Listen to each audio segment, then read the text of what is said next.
on behalf of my group, I would like to share with you guys about cross-culture aspect that might have caused misinterpretation and miscommunication. My point is body language behavior to avoid at workplace.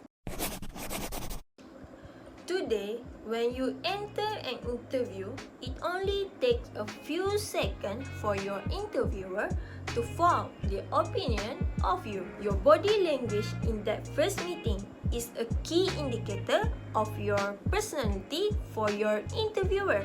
To be sure that you are sending the right signal, avoid this body language behavior. First, board expression. Many people often don't realize when they have a seeming bored or unapproachable expression on their face. Be mindful of how you're responding to your interviewer and put in extra effort to be sure that your attitude is portrayed in your facial expression.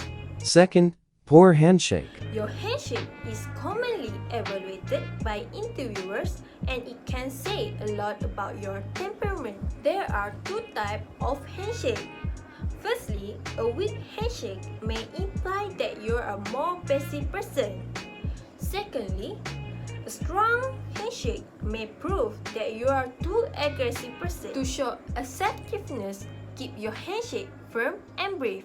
Third, crossed arms. When your arms are crossed, it can give the impression that you are too tense or closed off. By opening your arms to the side or placing them in your lap, it will appear that you are more willing to engage in a conversation with your interviewer. Fourth, slouching. While it's a common habit, slouching makes you appear unengaged or simply lazy. Additionally, you can sit forward in your chair to show that you're absorbed in the discussion. Lastly, poor eyes contact. If you are unable to keep eye contact with your interviewer or a glance around the room too often, it can imply that you are bored or that you are not listening. By keeping a consistent focused gaze on your interviewer, you can show them that you are paying close attention and that you understand what they are communicating to you. Thank you. Hello and hi to my lecturer, Dr. Lam Kuat Choi. My name is Muhammad Shazri Putra bin Hanifa and I am holding number metric A169642. Okay, I will choose one cross-culture aspect that might have caused misunderstanding and miscommunication, especially in companies or organization. Okay, it is about behavior and manners. When it comes to working in an office or other professional setting, etiquette, behavior and manners matter. How you present yourself and interact with those people around you. Okay, whether your coworkers, supervisor or directly report, speak to who you are as a person and as a member of the team and can directly influence the trajectory of your career. Okay, workplace behavior, manners, etiquette that we should not do. Okay, there are certain action and behavior that we should not bring with our into professional workplace. Okay, let's face it. Okay, number one that you should not do, don't have personal conversation at your desk. If you must have a private phone conversation, try not to have the conversation at your desk. It might be a good idea to step aside whether others can hear what you are talking about. Okay, number two, don't bring your emotion into the office. It's the best to leave your personal emotion at the door of your home when you get to work.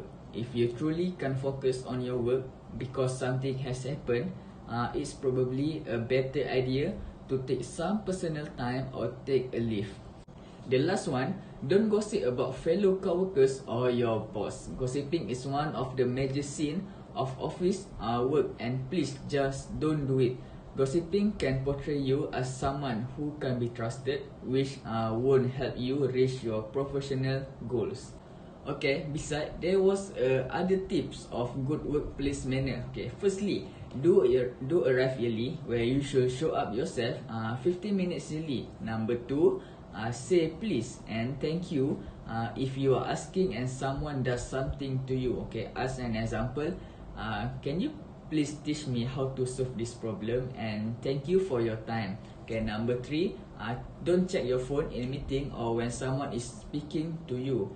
Number 4, do be willing to help out co-workers. And last one, do a smile and always be a happy-go-lucky person at workplace.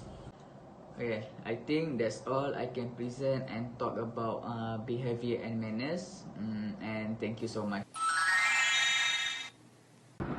Hi, my name is Muhammad Ahmad Fazli bin Muhammad Ridwan, and I'm holding metric card number A170106. In this section, I'm going to explain to you about language spoken in cross culture that can cause miscommunication, especially between office mates. I have picked 2 examples which highlight the most common challenge people face when working across cultures. Example number 1 is sit where you like, Chinese and American culture. In this example, we have an American company selling high-end technical goods to a potential Chinese buyer.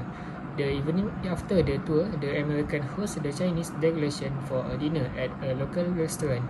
Upon entering the restaurant, the head of the Chinese delegation is greeted by a junior member of the US team.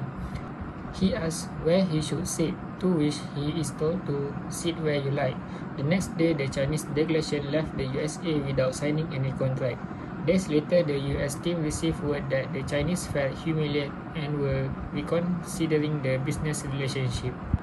Well, the cultural misunderstanding comes down to a few things. In Chinese culture, hierarchy is really important, whereas in American culture, it's more about equality, and display of hierarchy are not culturally comfortable. So when the head of the Chinese delegation was only greeted by a junior member of the team rather than the most senior, he immediately felt a loss of face. Next, we move to example number 2, which is it's fine, Dutch and British culture. This individual really struggles to understand the British. For example, when they prepare a report or a presentation and show it to their manager for feedback, they are told it's fine. However, after handing in the report or making the presentation, they discover the manager is not pleased as things are missing. Well, it's all about how different cultures communicate. The Dutch are used to being open, frank and honest when giving opinions. If you say something is fine, then it's fine. In the UK, however, the British communication culture is very different. You need to listen to much more than the words in the UK. People say one thing but means another. Saying something is fine in the UK really means it is not fine, and it's the exact opposite. In conclusions, there are some examples of language spoken between cultures that can cause misunderstanding, especially between office mates. That's all, thank you.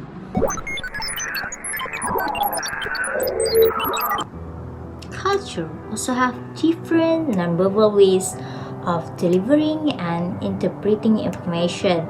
For example, some cultures may treat personal space differently than do people in North America, where they generally tend to stay as far away from one another as possible. For example, if you get on an empty bus or a subway car and the next person who comes and sits in the seat right next to you, you might feel discomfort, suspicious, or even fear. In different parts of the world, this behavior might be considered perfectly normal. Consequently, when people from cultures with different approaches to space spend time in North American, they can feel puzzled at why people aim for so much distance. They may tend to stand closer to other people or feel perfectly comfortable in crowds, for example. This tendency can also come across in the level of acceptable physical contact. For example, kissing someone on the cheek as a greeting is typical in France and Spain, and could even be a method of greeting in a job interview. In North America, however, they typically use a handshake during a formal occasion and apologize if they accidentally touch a stranger's shoulders as they brush past.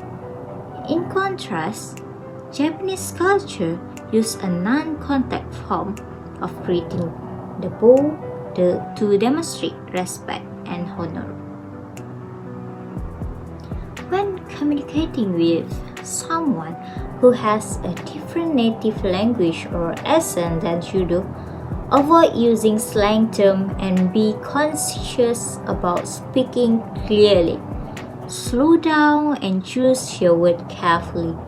Ask questions to clarify anything that you don't understand. And close to the conversation by checking that everything is clear to the other person. Assalamualaikum warahmatullahi wabarakatuh. My name is Tuan Fidaus bin Tuan Ismail. Today I will share about workplace ethics. So, workplace ethics are the set of values, moral principles, and standards that need to be followed by both employers and employees in the workplace. It is the set of rules and regulations that need to be followed by all staff of the workplace. Alright. So these ethics are implemented by employers to foster both employee and employee relations and employee-customer relationships. And organizations may decide to put this ethic into writing or not. They are, however, meant to be followed. So there exists some general workplace ethics that do not to be defined by the employers, but a common ethical behavior employees need to exhibit, in the same way. Some organizations specific ethic may need to be defined in a company handbook. Example of workplace ethic is develop professional relationships. So professional relationships are not only a thing that foster teamwork among employees, but also help with individual career development for employees. Developing a professional relationship with coworker or other professionals outside the workplace will also directly or indirectly improve productivity. So, professional relationships between low level and high level employees will make it easier for ideas to be shared and knowledge to be passed to junior employees. That way, the company can confidently have an intern work on a tough project to meet a pending deadline due to the guidance from all the employees. Salespeople, for one, need to build external professional relationships with professionals from other organizations, especially those who are potential clients. These relationships will help create a contact person in another organizations in case they need to sell a product to them. That's all from me. Assalamualaikum warahmatullahi wabarakatuh.